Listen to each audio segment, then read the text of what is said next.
1258 کی ایک روشن صبح اناتولیہ کے شہر سوگوت میں حلیمہ خاتون نے اپنے نومولود بیٹے عثمان کو اپنی گود میں لیا۔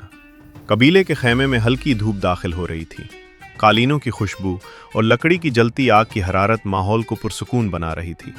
ارطغرل غازی نے اپنے بیٹے کی طرف دیکھا، ایک نظر جس میں محبت بھی تھی اور فخر بھی۔ اسی لمحے گویا تاریخ نے اپنے نئے صفحے کا آغاز کیا۔ یہ وہ دن تھا جب ایک عظیم سلطنت کی پہلی سانس لی گئی۔ ننھے عثمان کے ہاتھ میں پہلی بار جب کمان اور تیر آئے تو قبیلے کے بزرگ حیران رہ گئے۔ وہ گھڑ سواری میں برق رفتار تھا، تلوار پکڑنے میں مضبوط اور ذہانت میں اپنے ہم عمر بچوں سے کہیں آگے۔ طہر الغازی سخت بیمار پڑ گئے۔ خیمے کے اندر بزرگ، سپاہی اور قبیلے کے سردار جمع تھے۔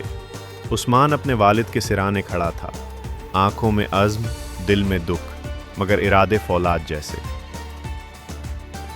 23 برس کی عمر میں عثمان نے قائی قبیلے کی بیک ڈور سنبھال لی۔ اس نے قبیلے کو متحد کیا، دشمنوں کے وار روکے، تجارت کے راستے محفوظ کیے اور کمزوروں کے لیے ڈھال بن گیا۔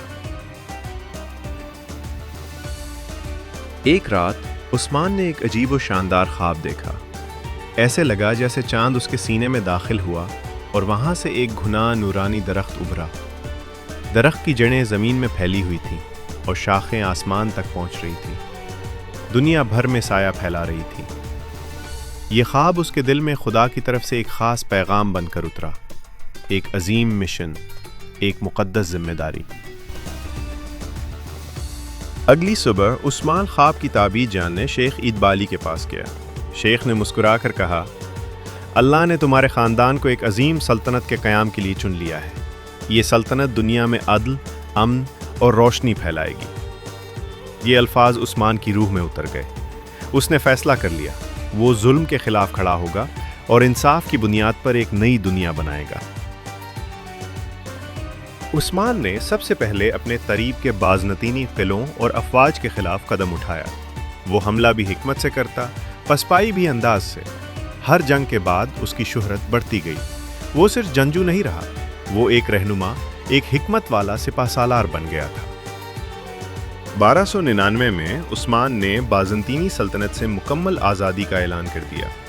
قائی پرچم ہوا میں لہرا رہا تھا، سپاہی صف بستہ کھڑے تھے اور عثمان ایک چٹان پر کھڑے ہو کر کہہ رہا تھا، آج سے ہم آزاد ہیں اور یہ ریاست عدل کی بنیاد پر قائم ہوگی۔ یہ وہ لمحہ تھا جب عثمانی سلطنت کی پہلی اینٹ رکھی گئی۔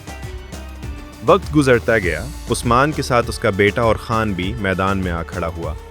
باپ بیٹے کے کندھے سے کندھا ملا کر لڑنے کا منظر دشمن کے دل میں خوف اور اپنے سپاہیوں کے دل میں جوش بھر دیتا۔ سب جانتے تھے عثمانی سلطنت اب رکنے والی نہیں۔ بروسا وہ شہر تھا جسے حاصل کرنا عثمان کا دیرینہ خواب تھا۔ اونچی پہاڑی سے عثمان پورے محاصرے کا جائزہ لیتا۔ مجاہدین آگ کے گولے پھینک رہے تھے، منجنیقیں گرج رہی تھیں، فصیلیں لرز رہی تھیں۔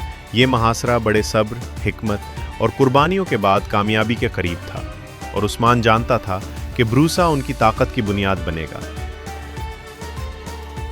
1326 میں عثمان غازی نے اپنے رب کی طرف سفر کیا۔ قبیلہ گم سم تھا۔ اپنے آخری الفاظ میں وہ کہہ گیا، ہمیشہ عدل کرنا، اپنے لوگوں کی حفاظت کرنا اور اسلام کی سربلندی کے لیے لڑنا۔ آج بروسا میں عثمان غازی کا مزار کھڑا ہے، خاموش مگر عظیم۔ وہ شہر جسے فتح کرنے کا خواب اس نے دیکھا تھا، وہی اس کی آخری آرام گاہ بنا۔